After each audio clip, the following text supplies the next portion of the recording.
Ang Diyos ang makapagpapabago sa tao. Sabi nga po ni Bishop Fulton Sheen dati, no one goes away from Christ unchanged. Walang sino man ang taong matapos maranasan si Kristo ay hindi magbabago. Siguradong magbabago. Lalo pat ang sinasabi sa atin ng banal na kasulatan, Hebrews 12:29, our God is an all-consuming fire. Ang Diyos ay parang nagliliyab na apoy. Batay sa ating karanasan, anumang bagay ang ilagay mo sa nagliliyab, tumutupok na apoy, siguradong ang bagay na ilalagay mo, mababago. Magkakaroon ng itim, mag-iinit, malulusaw, maaabo, magbabago. Ganon si Mateo, ganon si Pedro, ganon ang ibang mga disipulo ni Kristo, ganon si Zaccheo, ganon yung magnanakaw na sinama ni Kristo sa paraiso. Ganon yung babaeng nahuli sa pakikiapit. Nang ma-encounter si Kristo, ang buhay ay nagbago. Pero hindi sa lahat ng pagkakataon may ganon. Kasi si Judas, matagal na kasama si Kristo, hindi naman nagbago. Yung isang magnanakaw, hindi naman din nagbago. Ang mga Pariseo, mga skriban, naranasan din naman din, nakita si Kristo, narinig si Kristo, hindi rin nagbago. Baka tayo ganun din, ha? Baka ang tagal na natin nagsisimba. Baka ang tagal na natin natatouch sa humilya. Baka ang tagal na natin nagdarasal. Hello? May nababago ba? Tandaan natin ang tunay na encounter at pagbabago sa tulong ni Kristo. Hindi yung habang nakaupo ka, natatouch ka sa humilya. Hindi yung mamayang pagtayo mo ay mag-praise and worship ka sa Kanya. No. Like the Magi, tulad ng mga mago, ang tunay na enkwentro at karanasan, pakikipagtagpo kay Kristo, ay yung pagluhod sa harapan niya, pagpapatira pa sa harapan niya, either literally, metaphorically, figuratively. Yung ialay mo ang lahat sa Kanya. Yung sabihin mo sa Kanya, ayoko na ng buhay ko. Ikaw na ang magpatakbo nito. Tatalikuran ko na ang mga kasalanan ko. Panginoon, pagod na ako na may nakaimbak na galit, inggit, hinanakit sa puso ko. Isinusurrender ko na ang lahat sa iyo. That is true worship. Hindi yung mag-alay tayo ng anumang material na bagay. Ang ialay natin as true worship sa Panginoon ng ating buhay. Kapatid, napakahalaga nito. So, mas magdasal, mas magsimba, mas isurrender natin ang ating buhay sa Kanya para manatili yung liwanag ng pag-asa sa ating puso para araw-araw hindi mamamatay ang liwanag kung ito'y nakadikit sa source ng liwanag, sa liwanag na hindi nauupos o natutupok, sa liwanag ni Kristo sa buhay mo at sa buhay ko. Ito sanang hilingin nating biyaya sa banal na pagdiriwang na ito. Kahit hindi tayo regular na nananalangin, He will still guide us. He will still bless us. Kaya nga may mga blessing tayong tinatanggap na hindi naman natin hinihingi sa pagdarasal eh. Kaya kahit na hindi tayo nagdarasal, regularly, personally, He will still guide us. He will still bless us. Pero I think, limitado lang. Iba pa rin yung tayo'y nagdarasal. Sapagkat iba pa rin yung kapag binigyan niya tayo ng grasya, alam natin na ito talaga'y galing sa Kanya at hindi dahil sa ating kakayanan lang talaga. Sapagkat more than the blessing that we are asking, ang importante sa Panginoon ay ang karakter natin. Kung makatutulong yung grasya upang mabuo ang mabuting karakter natin, ibibigay niya. Kung hindi makatutulong, hindi niya ibibigay. And so, mas magandang regular tayong nagdarasal upang sa ating karakter maging malinaw sa atin na mga blessing na tinatanggap natin ay hindi dahil sa tayo'y magaling, kundi dahil sa ito ay blessing ng Diyos sa atin. Upang hindi tayo maging mayabang.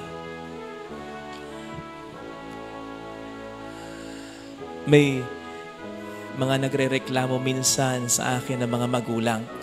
Kasi yung anak daw nila, kung sumagot gano'n na lang, sila pa daw ngayon ang pinagsasabihan. Father, ito ang exact words nila. Dahil ba nakapagtapos na sila? Dahil ba Nagbibigay na sila?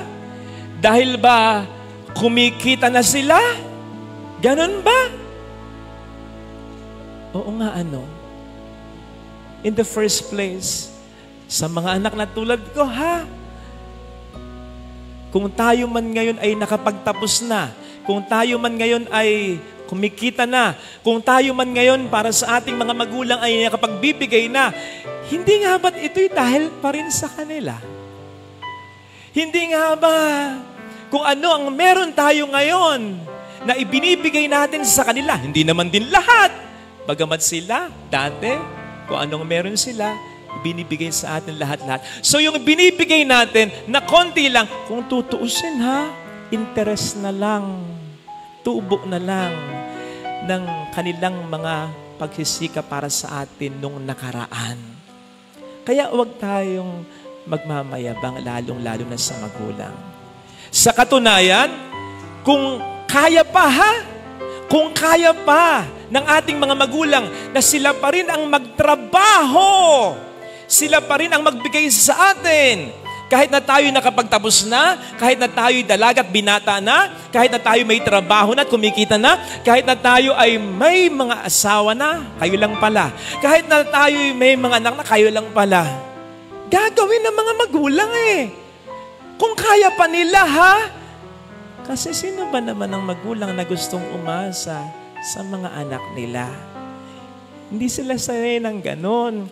At kung may choice sila, kung kaya pa ng katawan nila, yun ay gagawin nila, maniwala ka. Huwag ka lang magiging mayabang lalong-lalo na sa kanila. Isipin po ninyo, hindi ba may mga magulang na kahit matanda na, ay nagtatrabaho pa? Kahit napagtapos na nila ang mga anak nila, at kahit pa sabihin ang mga anak nila ay nagbibigay naman din sa kanila, bakit pa nagtatrabaho yan? Anong madalas na rason yan? Tanungin mo, sasabihin, naglilibang lang. Naglilibang ka? Ilang taon mo nang ginagawa yan? Sigurado rin nabuburingan ka na dyan. Baka humina yung katawan ko kapag hindi ako nagtrabaho. Bakit? Yan lang ba ang uri ng trabaho? Mag-exercise ka tuwing umaga, mapapagpag ang katawan mo. Diba? Mamasyal ka. Mapapagpag din ang katawan mo. Kaya, nanay, tatay, na mga matanda na nagtatrabaho pa rin para kumita, wag ako ang lokohin nyo.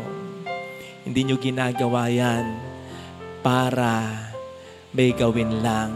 Hindi nyo ginagawa yan para malibang lang. Hindi nyo ginagawa yan para lamang din na manatiling malakas ang inyong katawan. Ginagawa nyo yan para kahit papaano makapag-ipon.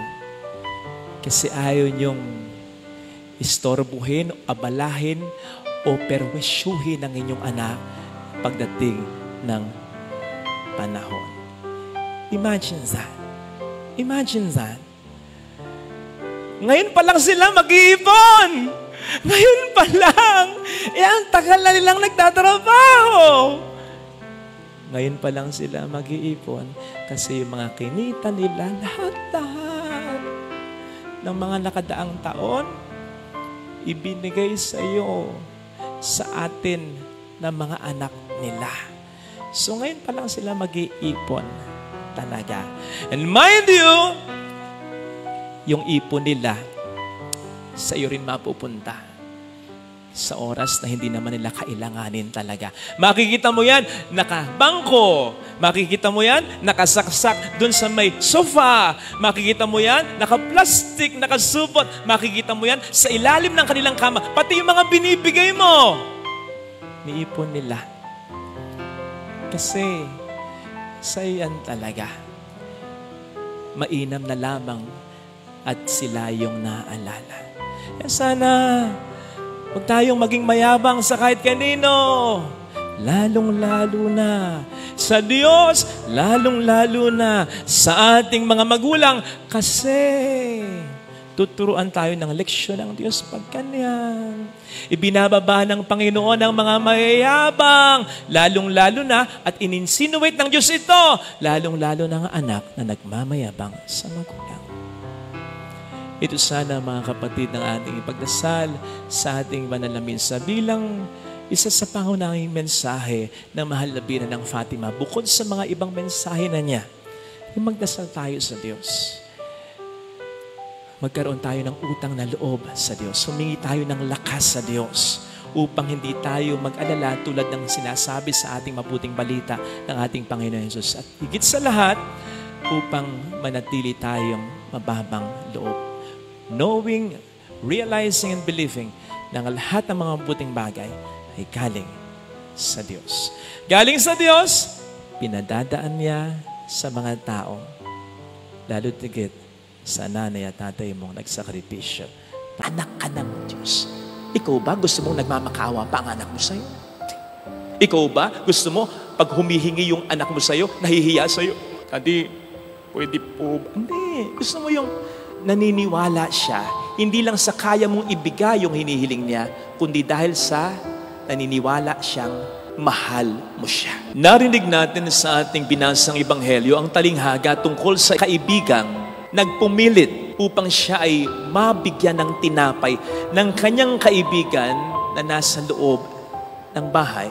Usually, napakadali para sa atin na agad i-associate, ilarawan ng ating sarili sa pamamagitan ng kaibigang itong nanghihingi ng tinapay.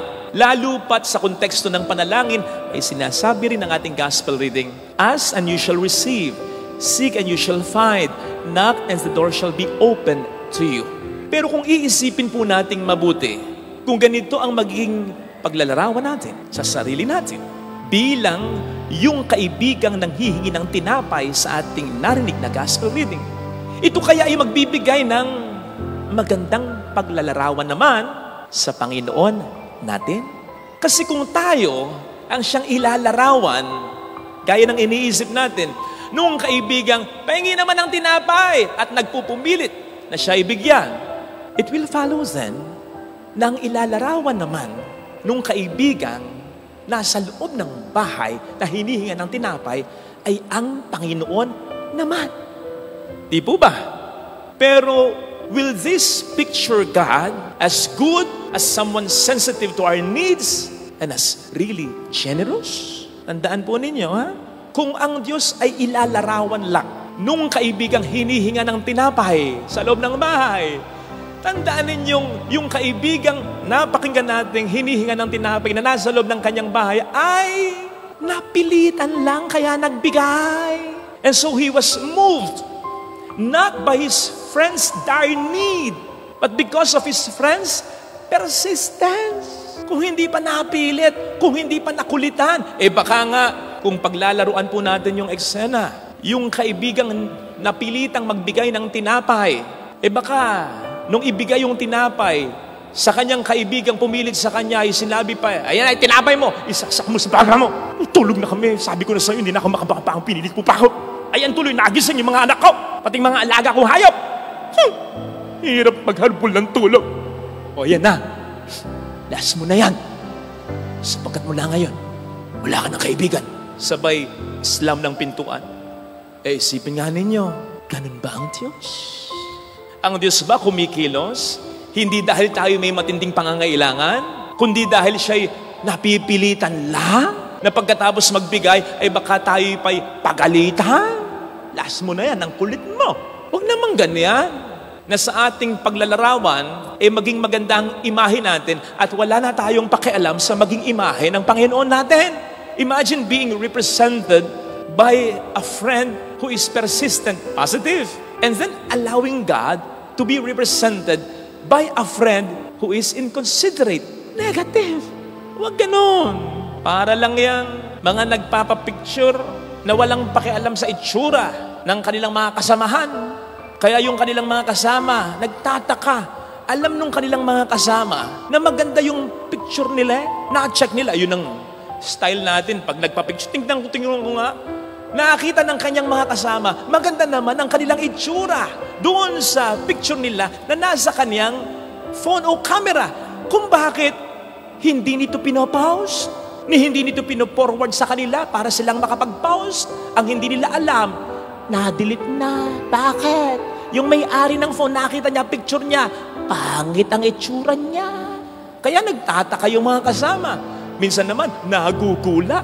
Abay, ginugulat mo naman yung mga kasama mo sa picture. Kasi, ay, ba't baka ganito ako? Ba't ganito itsura ka? Ba't napaka-blurred ka? Bakit nakatabingi ako? Ba't hindi ako nakatingin sa camera? Nakaw! Kaya pala, ang ganda niya. Ayun, kaya mo pinost. Maganda ka, kahit pangit sila. Huwag ganun, Mars. Pagiging makasarili yun eh. Huwag namang ay itsura mo lang ang mahalaga. Pahalagahan mo rin ang itsura nila. Ay kung ganun lang pala, magpa-picture ka na lang ng solo. Di ba? Magsasama ka pa, picture mo lang pala ang mahalaga. Parang ganito ang ginagawa natin. Kapag ang gagawin natin sa Ebanghelyong narinig natin ay paglalarawan lang sa Diyos at sa atin. Lilitaw na tayo ang mabuti. Tayo ang mainam. At inconsiderate, insensitive, masungit ang Panginoon natin. Huwag ganon.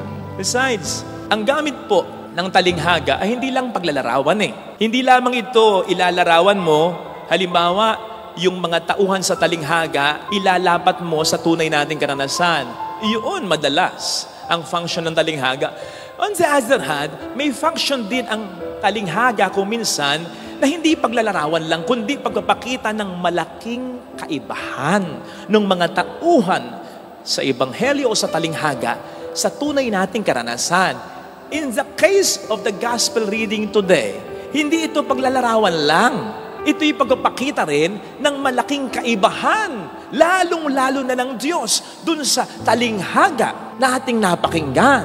Pinapakita nito na kung yung kaibigan sa Ebanghelyo na nagbigay ng tinapay ay nagbigay dahil napilitan lang, hindi gano'n ang Diyos. Sapagkat hindi napipilitan ng Diyos kapag siya'y tumutulong sa atin. At sino tayo para pilitin siya? Diba? Ipinapakita nito ang kaibahan na kung yung kaibigang nagbigay ng tinapay ay hindi bukal sa kanyang loob ang pagtulong na ginawa niya, hindi ganon ang Diyos. Iba ang Diyos. Natutuwa ang Diyos kapag tayo napapagpala, nabibiyaan niyang lubos.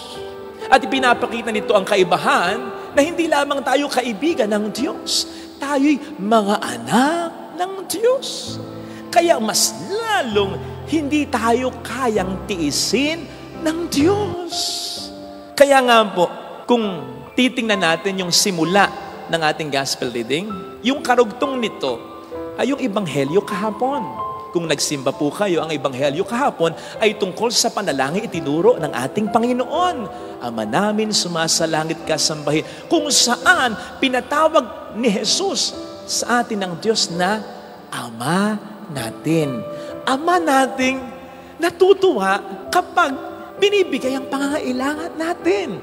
Ama nating nagbibigay ng pangangailangan natin, in fact, kahit hindi pa natin hilingin.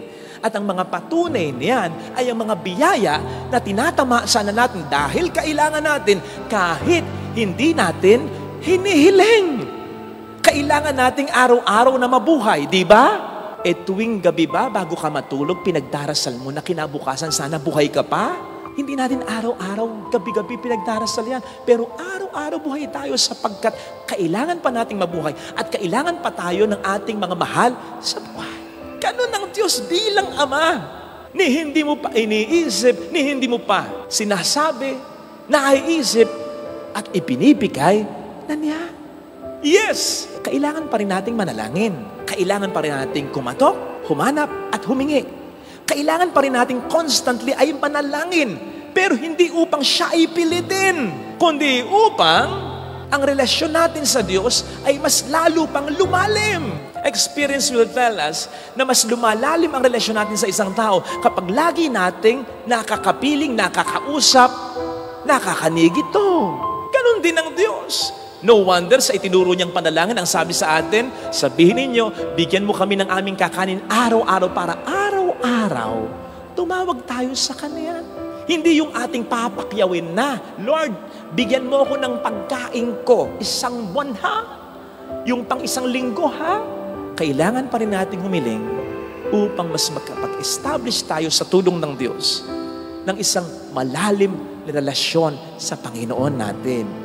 At kapag nagkagayon, ang ating will, ang ating kalooban sa panalangin ay maiko-conform na natin sa kalooban ng Panginoon natin. Kapag na-imbibe na natin yung isang malalim na relasyon sa Panginoon na maituturing talaga natin ang Diyos ay Ama natin. Kapag naituring talaga natin ang Diyos ay Ama natin, hindi na magiging mahalaga ano ba ang kalooban natin, kundi kung ano kalooban ng Diyos para sa atin. Sapagkat alam nating bilang Ama, siya ang pinaka nakakaalam ng kailangan at makatutulong sa atin. No wonder, sa bandang huli, ang sabi dito ay, because the Father in heaven gives the Holy Spirit to those who ask Him. Ano ba ang function ng Espiritu Santo? Ang Espiritu Santo ang siyang mas nagpapalalim ng ating relasyon kay Kristo. Hindi ba sabi ng ating Panginoon bago siya lumisan sa mundong ito? Ang Espiritu Santo ang siyang mas magpapaalala, magpapaunawa ng lahat ng sinabi ko sa inyo. Sa gayon, mas lalo nyo akong makikilala, mas magiging close tayo. Ayun ang function ng Espiritu Santo. At ang Espiritu Santo, kaugnay nito, ay nagbibigay ng mga regalo, gifts, like wisdom and understanding, upang hindi lang lumalim ang relasyon natin sa Panginoon natin, kundi upang mailapat na natin, hindi ang kalooban natin, Lord, kundi ang kalooban mo para sa amin. In that way, hindi na mangyayari na sa kahit pangitain natin, kahit sa pag-iisip natin, ay magiging mas maganda na ang image natin kaysa sa image ng Panginoon natin. Hindi na mangyayari yun. Sapagkat maunawaan na natin na kung nagnanais tayo na matupad ang mga hinihiling natin, eh ganun din ang Panginoon natin. Na kung nagnanais tayo sa ating mga panalangin na maganda ang mangyari sa buhay natin, eh ganun din ang Panginoon natin. Na kung mabuti tayo, eh mas mabuti kayo sa atin ang Panginoon, ang Ama natin. Kaya nga, hindi naman sinabing, beg and you shall receive. Ang sabi, humingi lang. Hindi mo kailangan magmakaawa sa Diyos. Humingi ka lang araw-araw. Lord, bigyan mo po kami ng aming kakanin sa araw-araw. Hindi, Lord, sige na. Hindi mo kailangan gawin yan. Kasi hindi mo kailangan pilitin ng Diyos. Kasi ang Diyos ay sensitibo sa pangangailangan mo, anak ka ng Diyos. Ikaw ba gusto mong nagmamakaawa pa ang anak mo sa'yo? Ikaw ba, gusto mo, pag humihingi yung anak mo sa'yo, nahihiya sa'yo? Kadi, pwede po ba? Hindi. Gusto mo yung naniniwala siya, hindi lang sa kaya mong ibigay yung hinihiling niya, kundi dahil sa naniniwala siyang mahal mo siya. Minsan ay nasabi ko na hindi naman na-move ang Diyos. Hindi naman natatouch ang Diyos. Kapag pinangangalandakan natin sa Kanya, mahal kita, mahal kita, mahal kita. Mas natatouch ang Diyos kapag naniniwala ka na mahal Kanya. Sapagkat yung pagmamahal mo sa Kanya, pwedeng pagdudahan pa. Pero yung pagmamahal ng Diyos sa'yo, hindi mo kinakailangang pagdudahan. Sigurado yan. And besides, kung kayong mga ama na hinihinga ng inyong mga anak dahil naniniwala silang may kapangyarihan kayong ibigay ito at may pagmamahal kayo na ibigay ito, mapapahindian nyo ba sila? Kung mapahindian nyo man sila, di ba't bumabawi kayo sa ibang bagay sa kanila? O, yun ang sinasabi sa Ebanghelyo. Kung kayong mga ama na makasalanan, may sumpong, selfish kung minsan, puro trabaho kung minsan, walang amor sa inyong mga anak kung minsan, bumabarkada pa kung minsan hindi family man, kung kayong mga ama ay mabuti sa inyong mga anak, gaano pa kaya ng inyong amang na sa langit? Ito sanang hilingin nating biyaya sa ating panalapagdiriwang upang sa bawat paglapit natin sa Panginoon sa ating panalangin, maniwala tayo na may maganda na agad na nangyayari at may maganda pang mangyayari sa atin. Sapagkat ang tinatawagan natin ay Ama nating nagmamahal sa atin. Ang mas magandang pakinggan na panalangin para sa Panginoon ay hindi, Lord, kailan mo ba ibibigay? Kundi, Lord, ano pa nga ba ang dapat kong gawin? Ano pa nga ba ang dapat kong isurrender sa iyo? Ano pa nga ba ang dapat mong iayos sa buhay ko? Maging sa pamilya ko. Ano pa nga ba? Sige, Panginoon, susunod ako, magpapaubaya ako. Kung lahat ng miyembro ng pamilya mo, responsible. Ganda nun. Kung pareho kayo ng pangarap ng asawa mo para sa mga anak ninyo, at dahil dito, mas malaki man ang sweldo mo sa kanya, at least nagsisikap siya para maabot ninyong pareho, teamwork, ang pangarap ninyo para sa inyong pamilya. Yung wala siyang bisyo, yung hindi siya magna number 2, yung walang magiging mga balakid sa pagkasama ninyo, Ganda nun. Kung ang lahat ng mga anak mo, nagsisikap talagang mag-aral. Kung hindi mo na masyadong bumabarkada, at kapag nakapagtapos, ay tutulong sa'yo, sa mga kapatid nito. At kung magpamilya man ay hindi naaasa sa'yo, hindi man makapagbigay, hindi na lang kukuha mula sa'yo. Kung nandun ang suportahan ng mga magkakapatid, ng mga anak mo, napakalayo na sana ng narating ng pamilya ninyo. Sabi ko kanina, after 500 years of Christianity, is this the quality of life that we expect and that we deserve? After 500 years, kamusta naman yung million years mo ng paghihintay, ng pagiging responsible ng iyong mga mahal sa buhay, upang tumulong sana, upang magbago sana, upang mag-ambag sana, kahit kaunti lang. Tagal na, di ba? Hanggang ngayon wala pa. Sakit sa bangs. Kasi hindi yan yung in-expect mo. By this age, by this time, ito na yung pangarap mo. Dapat ito na yung narating ng pamilya ninyo. Ba't wala pa? Kasi may setback. May hindi sumuporta. May hindi gumawa ng responsibility niya. At hindi mo deserve ang buhay na ito sapagkat sa dinami-dami ng ginawa mo at sinakripisyo mo. Kung ganun din ang ginawa niya at sinakripisyo niya, ang taas na ng narating ng inyong pamilya.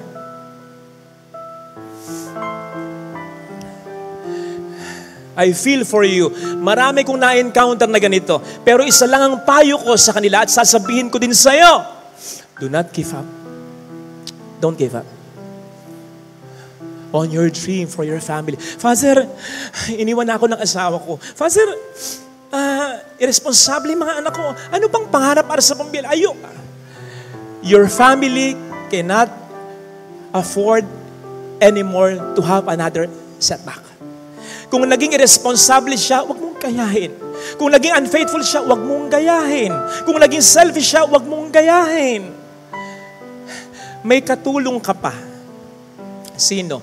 Ang Panginoon ang siyang nagbigay ng pangarap na yan sa iyo. Ini-encourage ka niyang magpatuloy, tutulungan ka niya, maniwala ka. Alam mo yung kantang, if we hold on together, I know our dreams will never die. Don't let your dreams die. Hold on to God. At kung ano ang kakulangan ng iba, pupunan niya. Kasi hindi siya papayag na mauwi sa wala ang lahat ng pangarap niya para sa inyong pamilya. Kung ayaw nila, sumikik. Pero, at the end of the day, and even at the end of your life, wag mong sisisihin ang sarili mo. Kung ito lang yung naabot mo para sa pamilya mo, kung hindi mo fully at kung hindi mo agad naabot ang pangarap mo para sa pamilya ninyo. Bakit? Nag-iisa kayo. You can only do much. Lalo pa kung may tumalikod sa responsibilidad nila. Basta ang mahalaga, gawin mo ang iyong tungkulin. At gawin mo rin ang tungkulin na iniwan ng iba hanggat kaya. Tama po, pwedeng hindi kumpleto ang resulta, po pwedeng maging kulang ang suporta. Pero ang mahalaga, lumaban ka ng sobra. Ilalagay ka ng Panginoon sa sitwasyon kung saan mas lalo ka pa niyang ibe-bless. Basta, naging karapat-dapat ka sa mga naunang blessings niya. At tulad nung may minisahan ako kagabi, 90 plus years old na si nanay, maaga siyang nabiyuda, pinaguyod niya ang lahat, marami silang mga anak mag-asawa, and accomplished na lahat sila. Mga anak na kakatuwa. Sabi ko dun sa misa ko, pasalamatan niyo ang Diyos dahil blessed kayo. Pero pasalamatan nyo rin ang nanay nyo sapagkat dahil sa kanya, yung mga blessings ng Diyos na doble, na triple, dumami ng dumami dahil naging tapat na katiwala ang nanay ninyo para sa pamilya ninyo. Ipinagkatiwala kayo ng Diyos sa kanya, naging mabuti siyang asawa at ina. Kaya dumami yung biyaya ninyo, hindi nyo maaabot. Yung naabot nyo ngayon, kundi dahil sa nanay ninyo. Yes! Blessing yan ng Panginoon. Pero kung wala ang nanay ninyo, hindi mo mas ma-enjoy yan ngayon. Kaya kapatid, Blessed man ang pamilya mo ngayon, ano man ang problema, yan ay dahil sa Panginoon. Pero yan din ay dahil sa iyong partisipasyon. Kaya, kahit feeling mo ikaw na lang lagi ang nagdadala, huwag kang mawawala ng pag-asa. Kasi ikaw talaga yung sikreto kung bakit yung biyaya dumadaloy mula sa Kanya at napupunta, nagsasanga-sanga sa iyong pamilya. Paano na lamang sila kung bibigay ka? Ha? So, isipin po natin yon, ha? Na yung mga blessings na nare-receive natin, ito ay jumping board pa for more blessings. Provided, maging katiwa-tiwala tayo, mas maging mabuti tayo, mas isipin natin ng ating kapwa-tao, ang ating pamilya, mas maging matyaga, mas maging masakit, mas maging mapagmahal tayo. Mas lalo pa yung mga blessings na yan, maniwala ka. Tama! Ang blessings naman ay walang kondisyon. Pwede naman tayong bigyan ng blessing ng Panginoon nang walang man's participation. Pero doon mas nagmumultiply yung blessing na yun. May mga blessings kasi ang Panginoon na hindi niya ibibigay sa iyo hanggat hindi ka pa handa dito. Ikaw ba na magulang, magbibigay ka ng tunay na kotse sa anak mo? Kung 12 years old pa lang ito, adik ka? Siyempre, dapat mag-mature muna siya, di ba? Magsanay muna. Ganun ang Diyos. Ganun ang Diyos. Mas marami siyang blessings na ibibigay provided na ready na tayo. Yes! I know this somehow sounds not so great. Halimbawa, sa mga taong ready na, sa mga biyaya na hinihiling nila, pero hanggang ngayon hindi pa rin nila makuha. Halimbawa, yung biyaya ng anak. Lord, tagal na po namin walang anak. Kahit isa lang po sana, Lord. Kahit isa lang. Please lang. Halimbawa, yung biyaya ng kalusugan, Lord, gumaling na po sa anak ko, yung mahal ko para maayos ko na yung pamilya ko, magawa ko na yung mga gagawin ko. Lord, ready na ako para sa biyaya na ito. O kaya yung biyaya ng asawa, Lord, ano pa bang ire-ready ko? 45 na ako. Mahirap yun. Yung readiness, nandun na eh. Bakit wala pang blessing? Bakit wala pang grace? Kapatid, ang dasal ko, makuha mo pa rin yung mga grace na yan. Yung mga gusto mong yan. Pero hindi man, tandaan mo, ang mga blessings ay hindi lang mga yan. Tandaan mo, ang Diyos din ay madiskarte, maparaan sa mga blessings na sa atin ay Kanyang inilalaan. Hindi ka man niya mapagbigyan sa isa o dalawang blessing, babawi siya sa ibang mga blessings. And more than all these blessings, sana ang masilingin natin ay ang Kanyang abiding presence na maramdaman natin. Hindi lamang yung mga biyaya na ating hinihiling, kundi siya na source of all these blessings. At mangyayari yon kung kahit wala tayong hihilingin, magdarasal at magsisimba pa rin. Mangyayari yon lalong-lalo na kung kahit hindi pa rin natin nakukuha, matagal na ang ating hinihiling, tayo ay magdarasal, magsisimba, at sasampalataya pa rin. Kasi doon, pinapakita mo na sa Kanya. Mahalaga yung mga hinihiling ko, pero mas mahalaga na maramdaman kita, Lord, dito. Napakahalaga nun! Kasi darating ang pagkakataon, ano man ang mga blessings natin sa buhay, iiwan natin lahat yan. Kapag nasa mani ka ng karamdaman, makikita mo ang pinakamahalaga. Hindi ang lahat ng ito, kundi ang source ng lahat ng ito, si Kristo dapat nasa puso ko. Ito sanang hilingin nating biyaya sa banal na pagdiriwang na ito.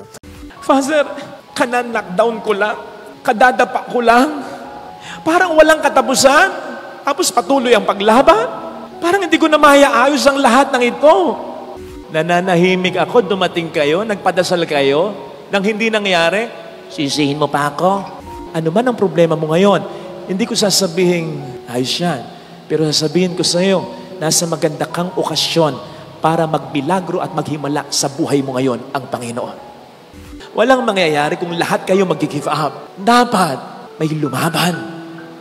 Huwag mong kalituhan yung pagkapagod mo at huwag mong isipin na wala ng pag-asa mo. Habang may buhay, may pag-asa, buhay ka pa, may pag-asa ka pa, napapagod ka lang. Sapagkat yun ang ginagawa sa iyo ng demonyo eh. The devil knows he cannot take you out. Hindi kanya kayang patayin. Bakit? Hindi naman siya nagbigay ng buhay mo eh. Unless isuko mo ang buhay mo sa kanya. The devil knows very well he cannot take you out. Kaya ang ginagawa niya, he is wearing you out. Pinapagod ka niya para mawalan ka ng pag-asa. Ano ang sabi ng Panginoon? For those who are tired and weary, come to me. I will give you rest. Darating at darating tayo sa mga problema concerning our family. Pag dumating yan, isipin mo yung sermon na ito, ha? Kasama mo ang Diyos na nangangarap na iayos ang problema na yan. Ano ang pangarap mo sa sarili mo para sa mga taong mahalaga sa'yo? Handa ka naman bang magsakripisyo para matupad ang pangarap na ito? May mga tao kasi na hanggang pangarap lang.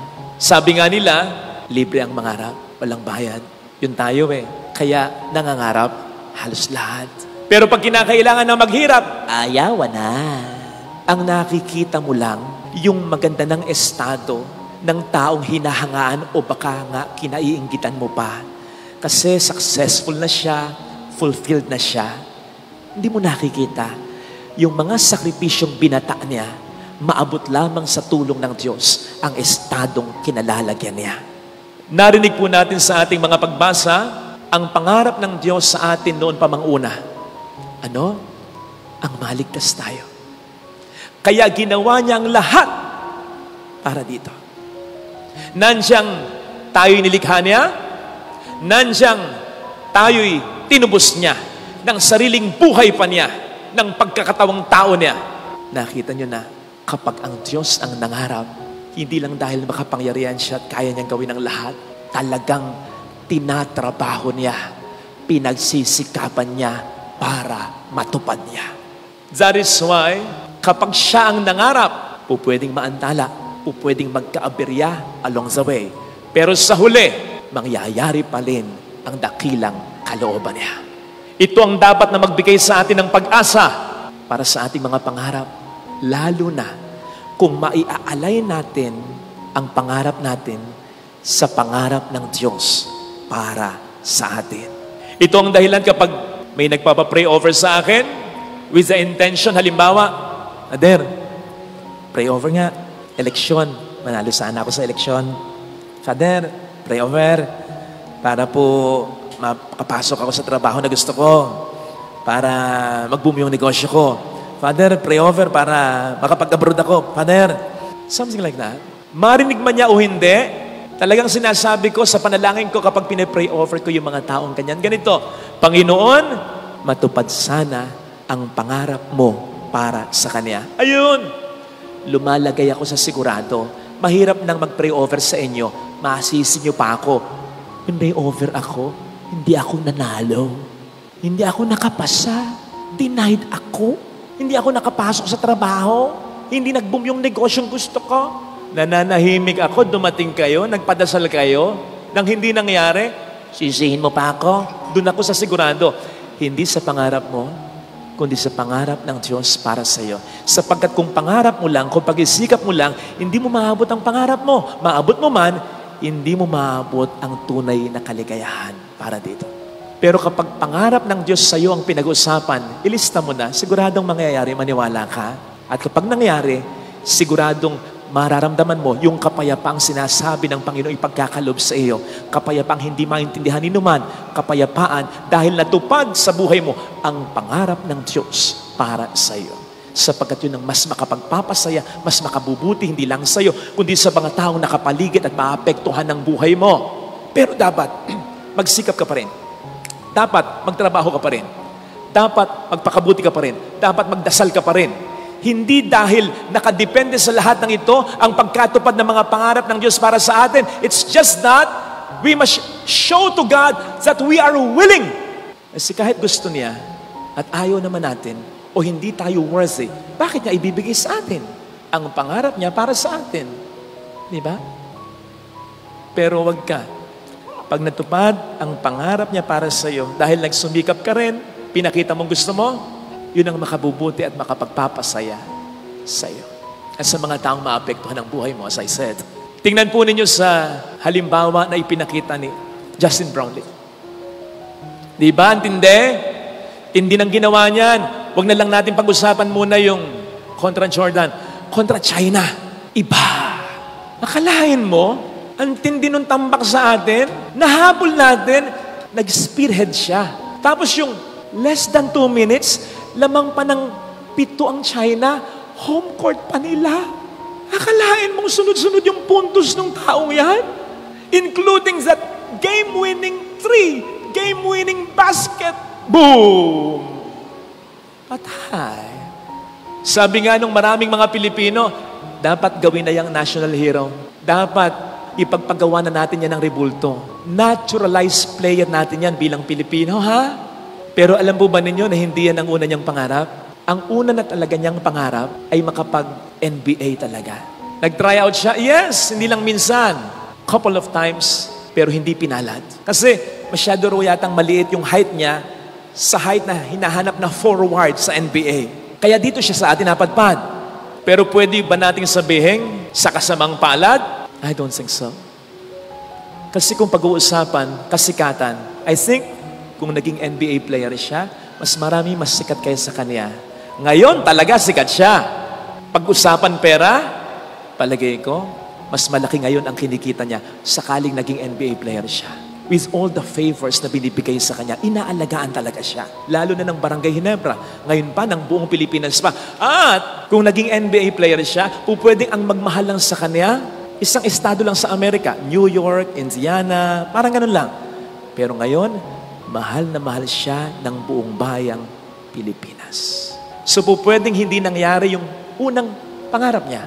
Pero ang tinupad ng Diyos ay ang mas magandang pangarap niya para sa taong ito. Yan ay dahil nagsikap pa rin siya, nagtiyaga pa rin siya, he did not give up. Nanampalataya pa rin siya. Yun ang sinasabi ko bilang follow-up na payo dun sa mga nagpapapray over sa akin. Lagi ko sinasabi, basta brad, basta sister, ano man ang mangyari ha, magsikap ka pa rin, magtiyaga ka pa rin, magdasal ka pa rin, sumampalataya ka pa rin. Pasasaan ba't matutupad ang magandang plano ng Diyos para sa'yo? Tama namang mahirap yung payong magsikap ka pa rin, magtiyaga ka pa rin. Lalong-lalo na kung nabigo ka, nasaktan ka, nagka-problema ka pa. Ang hirap ng payong ganyan. Pero kung iisipin mo naman, meron bang nanalo nang hindi mo na nabigo? Meron bang nasarapan, naligayahan sa buhay nang hindi mo na nasaktan? Meron bang nagtagumpay nang hindi mo na nakaranas sa mga problema sa buhay? Mars, wala. Parte ng buhay ang pagkakasakit, ang sakit, ang pagkabigo, ang problema. And besides, kung papansinin po ninyo sa Bible, halos lahat ng himala napangunahan ng isang matinding problema. Bago ang himala, may problema muna. The earth was a formless wasteland. Walang forma ang mundong ito. Palot ng kadiliman. Di ba problema yan? Ano nangyari? Nilikha ng Diyos ang sandaigdigan. Ano yan? Himala yan. Problema, himala. Nagkasala ang tao. O hindi ba problema yan? Hindi natin kayang iligtas ang ating sarili. Kaya nagkatawang tao si Kristo para iligtas tayo. O hindi ba milagro yan? Problema ng kagutuman, kaya himala siyang nagpakain. Problema ng pag-aalipin ng diablo, kaya himala niyang pinagtabuyan ang mga diablo, ang mga demonyo. Himala na kakalingan dahil may problema ng karamdaman. Problema ng pag-aalburuto ng dagat, kaya may himala ng pagkakalma ng dagat. O hindi ba't problema na namatay siya, pinatay siya? Ano nangyari? Ang himala ng muling pagkabuhay niya. Bawat himala, napapangunahan mo na ng problema. Bawat milagro, may nauna mo ng matinding pangangailangan ng tao. Kaya kapatid, ano man ang problema mo ngayon, hindi ko sasabihin, ayos yan. Pero sasabihin ko sa iyo, nasa maganda kang okasyon para magmilagro at maghimala sa buhay mo ngayon ang Panginoon. You see, wala namang maling ma-knockdown. Sabi ko nga, parte ng buhay yan. Ang mali, manatili kang down. Sige nga, sa paglalarawan na lang, nakakita ka na ba ng boksingerong matapos ma-knockdown, hindi na tumayo? Hindi na bumangon? Walang ganon. Kung merong ganon, iba na yon. Patay na yon.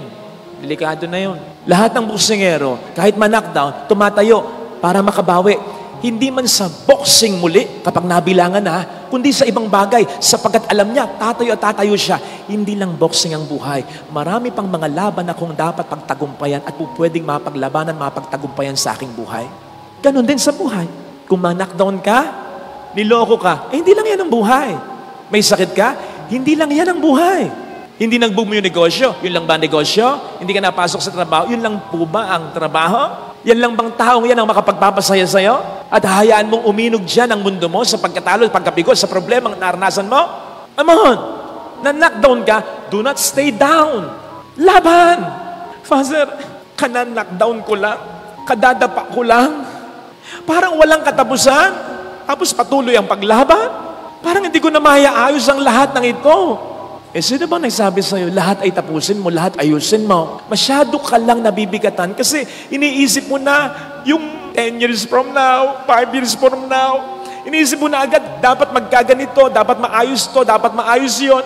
One at a time. Kung ano lang muna yung kaya mo. Sapagkat ang Diyos, ang siyang magpupuno ng kakulangan mo. Siya nga ayos. Siya ang magtatapos ng lahat. Basta huwag kang mag-give up. Alam niyo sa Bible, may digmaan dun sa Old Testament. Hindi ito fiction, nangyari talaga ito. Pinapangunahan ni Gideon ang mga Israelita. Ang kalaban nila, mga Madianita. Ang mga Madianita, ilan? Kunti lang, 135,000 lang naman. Ilan naman sina Gideon at ang mga Israelita ang piniling bayan ng Diyos? 32,000. Kontra sa 135,000 ng mga Madianita. Pero ang susurpresa, alam ninyo, nang mag-report si Gideon sa tunay na Diyos, kay Yahweh, sabi niya, Mosing, makikipagdigma tayo, ang kalaban po natin 135,000. Parang gusto sabihin siguro ng Diyos, alam ko. Tayo po ngayon ay 32,000. Alam niyo, sabi ng Diyos kay Gideon, sobrang dami niyo. Magbawas kayo. Kaya nagbawas sila. Yung 32,000, naging 10,000 na lang.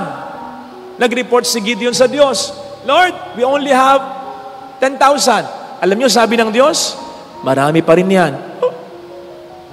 Magbawas kayo. Palagay ko, hindi na nagbawas si Gideon. Kusang nabawasan na lang eh. Ako man yun. Laban natin, 135,000, tayo 10,000 lang. Bahala kayo dyan. Kaya yung 10,000 naging 300 na lang. Nang sabihin ni Gideon sa Diyos, Lord God, we only have 300 men. Alam niyo sabi ng Diyos, very good. Very good. Siguro iniisip ni Gideon, bibigyan ako ng missile nito, bibigyan kami ng mga rockets nito, bibigyan kami ng mga tangke nito. Kapatid, wala pa noon kang mangarap ng ganyan. Kaya ano yung binigay na kasangkapan sa kanilang pangdigma? Ay nako, eto, torches, jars, trumpets. Kung ikaw yung kasama ni Gideon, 300 lang kayo, kontra 135,000, yan ang gamit nyo. Anong isipin mo? Ano tayo magpa-party? Pang night party, pang beach party, yung mga gamit na yan But as I said, hindi fiction yan. Nanalo sila na 300 men. Alam nyo ang dahilan ng Diyos, nasa Bible, kung bakit ganun lang ang number nila at ganun lang din ang gamit nila, ayokong pag nanalo kayo, isipin ninyo dahil sa inyo. Gusto ko pag nanalo kayo, ang lagi niyong isipin, ako ang nagpanalo sa inyo. Kasi gustong iparamdam ng Diyos ni Yahweh kay Gideon at sa mga Israelita, yung pinaramdam at sinabi niya kay King Josaphat sa 2 Chronicles 20:15, do not be afraid of your vast enemies, for the battle is not yours, it is mine. Huwag kayong matakot sa dami ng kalaban ninyo, sapagkat ang laban na ito ay hindi nyo laban, ito ay laban ko. Kaya wag mong isipin, paano mo maayos? Paano mo matatapos? Bahala ang Diyos. Basta, gawa ka ng karampatang pagkilos. Do not give up. Magsikap ka pa rin kung ano lang yung kaya mo. Ano ang laban mo ngayon? Laban ng kalusugan mo? Gusto mong gumaling? Sa palagay mo, ayaw kang gumaling ng Diyos? Meron bang magulang na nakatitiis sa anak na naghihirap? Na ayaw gumaling ang anak? Sige nga. Gusto mong magkasundo muli kayong mag-asawa? Okay?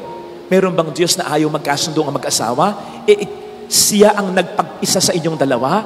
Gusto mo na magbuo ang pamilya mo? Siyempre, mas lalong gusto ng Diyos. Gusto mong masolve ang problema mo, makapagbago ka ng buhay, magbago yung mahal mo, mas lalong gusto ng Diyos. Kaya kung yan ay iniisip mong laban mo, ang isipin mo, mas laban ng Diyos ito. Kaya hindi imposible ang himala at milagro. Ang hindi mo kayang gawin, ang Diyos ang gagawa para sa iyo. Do not give up.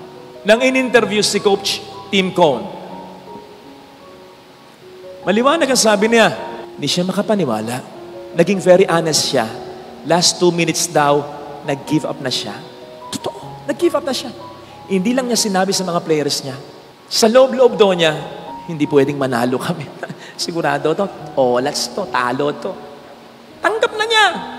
Sabi nga niya, dagdag pa niya, akala ko, sa pelikula lang nangyayari ito. Nangyayari. Boom! Boom! Kaboom! Panalo!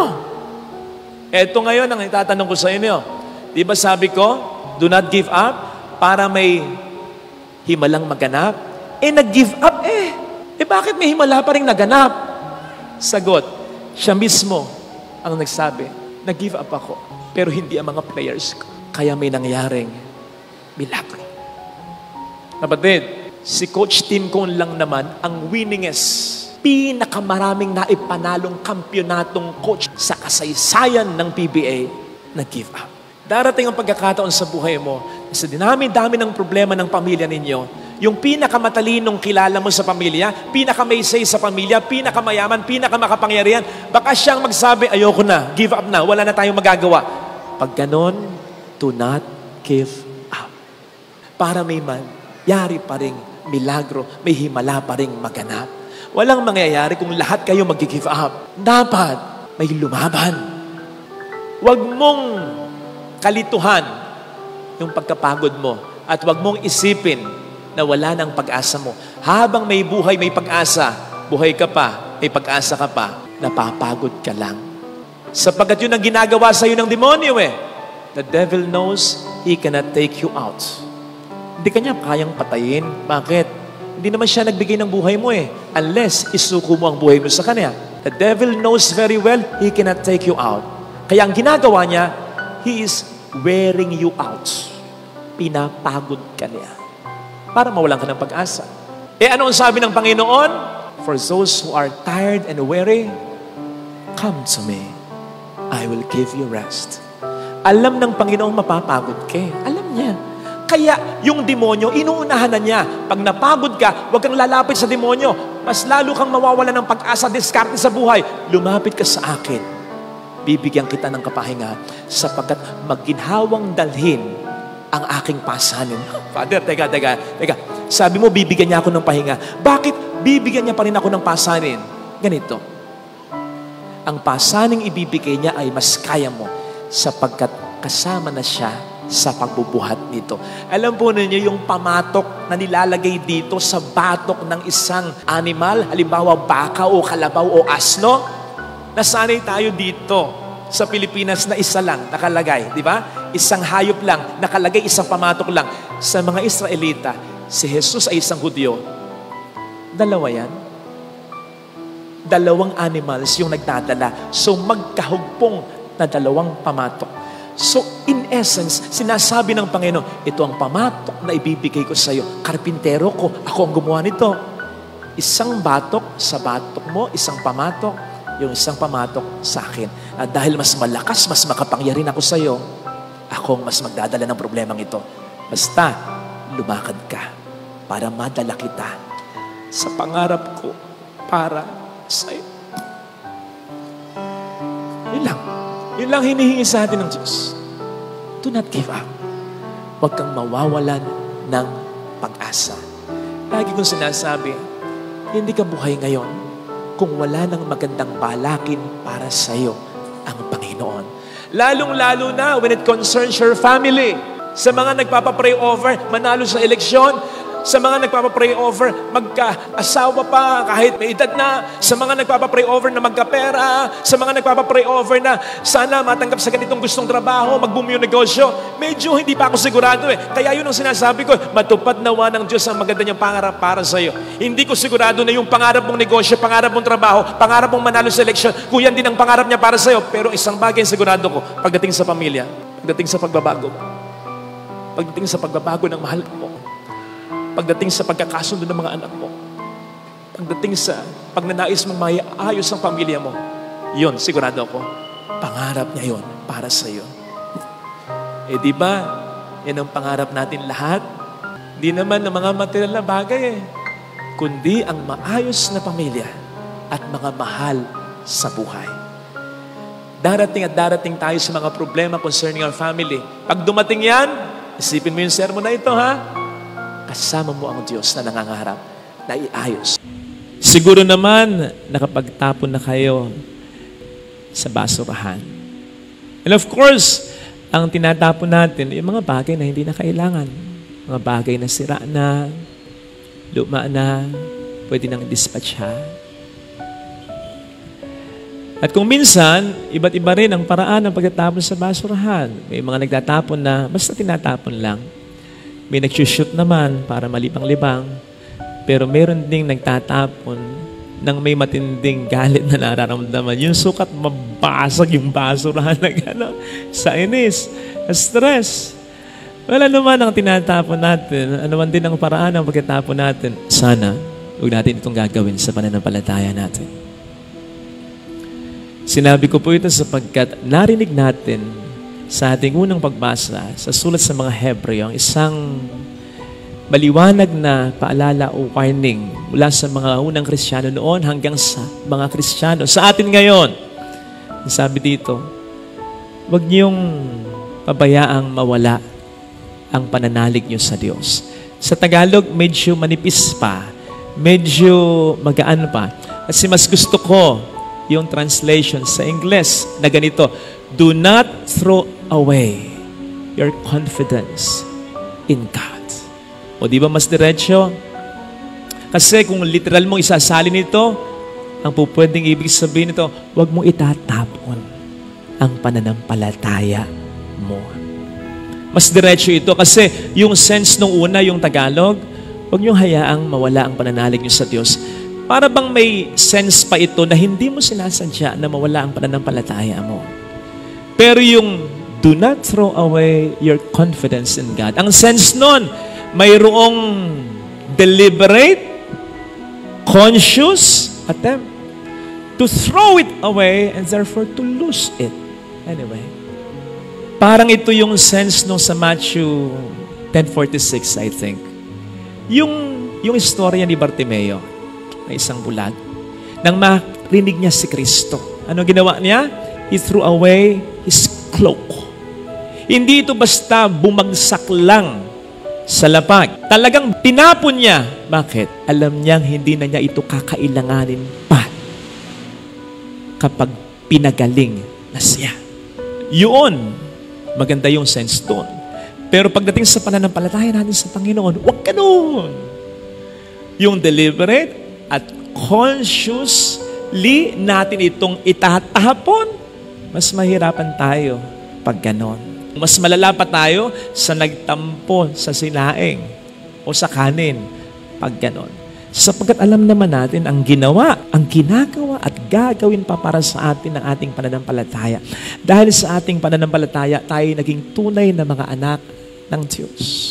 May access tayo sa Diyos sapagkat ang pinakatagapamagitan natin, dahil na rin sinasabi sa atin ng sulat sa mga Hebreo, ay ang Panginoong Jesus natin. May bonus pa ang ating mahal na ina. Kami pong mga pare, pwedeng sumablay pa sa aming pagdarasal para sa inyo. Kahit na sinasabi namin, ipagdarasal namin kayo, pero ang ating Panginoong Jesus, hindi. He always intercedes for us. Lagi niyang iniisip ang ating kapakanan. Lagi niya tayong pinagdarasal. Wala pong sablayan. Kaya't ang kanyang awa at biyaya ay available sa atin araw-araw. To top this all, ang buhay na walang hanggan na sa atin ay nakalaan. Wag lang nating tatalikuran ang pananampalatayang yan. Tulad ng sinasabi sa ating unang pagbasa ring napakinggan. Kaya nga, nagsimula yung paalala sa sulat sa mga Hebreo sa mga salitang alalahanin ninyo, remember. Alalahanin ninyo yung mga pagsubok na nalampasan ninyo. Nang pinapakita dito, hindi lang yung effort ng mga unang Kristiyano para malampasan ng mga pagsubok na ito, kundi ang mas pinalulutang dito ng sulat sa mga Hebreo, yung biyaya ng Diyos na ibinigay sa inyo upang malampasan nyo ang lahat ng ito. Alalaong pag sinasabi sa kanila, huwag niyong kakalimutan yon. Sapagkat kung wala ang Panginoon, hindi niyo malalampasan ang lahat ng iyon. At kung ginabayan kayo ng Panginoon, kahapon sa mga pagsubok na yon, gagabayan pa rin kayo ng Panginoon ngayon at sa mga susunod pang panahon sapagkat hindi nagpapago ang Panginoon. Come to think of it, bakit nga ba natin itatapon ang pananampalataya natin? Bakit nga ba natin sasabihin na hindi na natin kinakailangan ang pananampalataya natin, na pwede na natin i-dispatch ang pananampalataya natin? Kung hindi naman tayo stress na stress, lungkot na lungkot, at disappointed na disappointed. Kaya nga, sa maraming mga nangungumpisal, na ang ikinukumpisal ay nanghina po, na wala po ang pananampalataya ko. Lahat yan! Walang hindi umiiyak sa lahat ng yan. Lahat yan umiiyak. Sapagkat ramdam nila ang kanilang panghihinayang, sapagkat alam nila sa puso at isipan nila na nawala ang pananampalataya nila hindi dahil sa Diyos, kundi dahil sa kanila, sapagkat nagpadala sila sa mga negatibong bagay na naranasan nila. Kaya nga, nangungumpisal sapagkat yung pananampalatayang itinapon ay muli nilang hinahanap para makita in as much as alam nila na ito'y kailangan pa rin nila. Siguro naman, na-experience nyo na po yung may naitapon kayo sa basurahan, akala nyo hindi nyo na kinakailangan, pero kailangan nyo pa pala. Ay, nagkukumaw ko yun. Kahit na marumihan ka, kahit na lumuhod ka, isuot mo pa yung ulo mo sa basura, makakita mo lang, lalong-lalo na kung very valuable yan. Sana, ganun din tayo sa ating pananampalataya. Kahit na either intentionally or unintentionally, dahil sa emosyon natin, itinapon natin ang pananampalataya yan. Maging mababang loob tayong aminin sa Panginoon, nagkamali ako, Lord. Umabalik ako sa iyo. At gawin natin ang lahat para makita muli ang pananampalatayang yan sa pamamagitan ng pagdarasal. Mas doblehin pa natin, gayon din ang ating pagsisimba, ang ating pagpapakabuti, ang pag-iwas natin sa tukso, at ang pagpapalalim uli ng ating relasyon sa Kanya. Gawin natin yung ginawa sa Lucas 15, nung babaeng nawala yung kanyang isang salaping pilak, sukat baligtarin niya, halughugin niya, ang kasulok-sulukan ng bahay niya upang ito'y kanya lang makita. Kasi alam niya, ito'y kailangan niya. At nung makita na niya, anong ginawa niya? Tinawag niya ang kanyang mga kaibigan upang makisaya sa kanya. Ganon din ang gawin mo. Kung naranasan mong nagduwindel o sumadsad ang pananampalataya, o kaya itinapon mo ang pananampalataya mo, tapos nakita mo, nagkamali ka, kailangan mo ito. Hanggang sa matagpuan mo uli ang isang malalim na relasyon sa Panginoon. Sinabi naman niya, if you seek me with all your heart, you will find me. So pag naranasan mo uli iyon, sabihin mo sa iba, mga landakan mo, ikwento mo, magkaroon ka ng testimonya. Hindi para makapagyabang sa kanila, kundi para sabihin din sa kanila na po pwedeng dumaraan sa pinagdaanan mo o po pwedeng daraan sa pinagdaanan mo na ang pananampalataya natin laging nandiyadyaan yan. Hindi mawawala yan. Ano man ang mga matitinding problema ang ating maranasan unless itatapon natin yan. Magpatotoo ka sa kanila na ang Diyos ay laging maaasahan. Wag lang nating itatapon basta-basta ang ating relasyon sa Kanya. Sapagkat yun ay ating pag-iisip. Ang diferensya sa atin, alam niyo kung ano, masyado tayong mainipin. Gusto natin agad makuha natin ang ating hinihiling. Gusto natin trabaho agad, yun ang hiling mo eh. Gusto natin magandang negosyo agad, yun ang hiling mo eh. Gusto natin masolve agad ang problema, yun ang hiling natin eh. Magbago agad yung tao na ipinagdarasal mo, yun ang hiling mo eh. Maging masaya na agad tayo. Nakakalimutan natin maghintay. Nakakalimutan natin na dapat nating mas pairalin ang pananampalataya natin, hindi lang upang makuha ang ating inihiling, kundi upang matupad ang kalooban ng Diyos sa buhay natin. Ano ang sabi? Seek first the kingdom of God. Pag sinabing kingdom of God, paghahari ng Diyos, kalooban ng Diyos, and everything will be given you. Yung kalooban muna niya bago yung kalooban natin. Kung kalooban lamang natin talaga ang ibibigay niya, napakadali nun para sa Kanya. Now, kung kinakailangan tayong maghintay, ay siguradong may mas pine-prepare siya. Something bigger, something better, something brighter. And when it is something bigger, brighter, and better, siguradong hindi lang yun para sa atin, kundi para sa mas nakararami, lalo na para sa mga taong mahalaga sa atin. Kaya nga sa ating mabuting balita, nung magtanim ng binhe, namunga ba agad? Nahitik ba agad? Nahinog ba agad? Hindi. Kaya nga ang paalala, you go on with your everyday life muna. Tama, humiling ka sa Panginoon, pero huwag ma-focus masyado kasi maiinip ka. Sana'y kung walang nangyayari, meron. Meron siyang ginagawa. At ang ginagawa niya ay hindi lamang yung gusto mo, kundi yung gusto niya. Sapagkat yun ang mas mahalaga. Sa gusto niya, bahagi lang, katiting lang na bahagi yung gusto mo. O hindi nga ba't sa pagtatanim? Sabi natin, kung ano ang itinanim, yun din ang aanihin. Pero hindi lang yun. I mean, pag nagtanim ka ba ng isang buto, ang aanihin mo, isang manggalang din? Dahil isang buto ang tinanim mo? Hindi. Pag nagtanim ka ng isang binhi, marami kang aanihin. Sagana, kaing-kaing. So yung kalooban mo, yung isang binhi lang. Yung kalooban ng Diyos, yung kaing-kaing na mga blessing. Madali para sa Kanya ibigay ang hinihiling mo. Kung hanggang doon lamang talaga ang kalooban niya para sa iyo, pero you and people around you deserve something better, bigger, and brighter.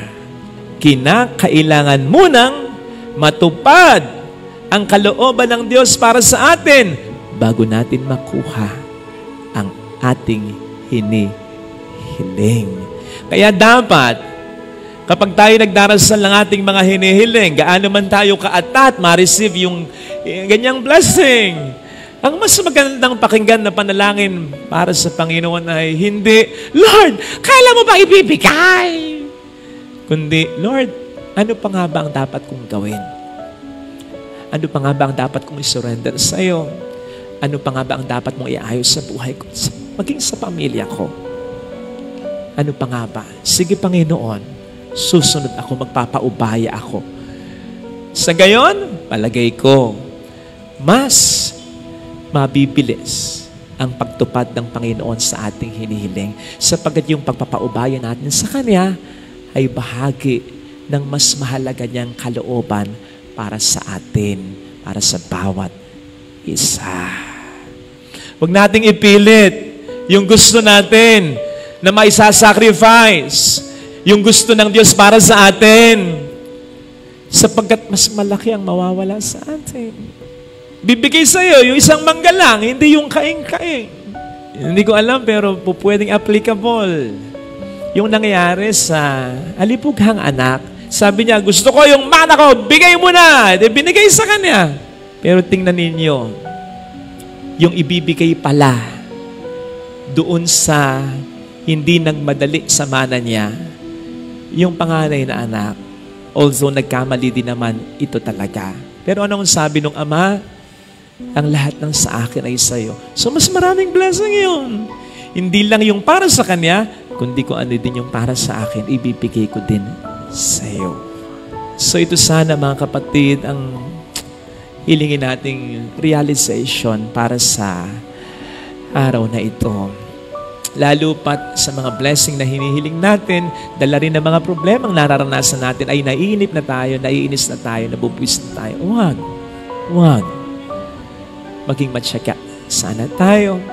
At ang hangarin natin, yung anihan, hindi basta yung ating kagustuhan, yung kalooban ng Panginoon, sapagkat alam naman natin at proven na dapat natin yan. Siyang mas nakakaalam, mas tama ang kanyang paraan, mas perfect time.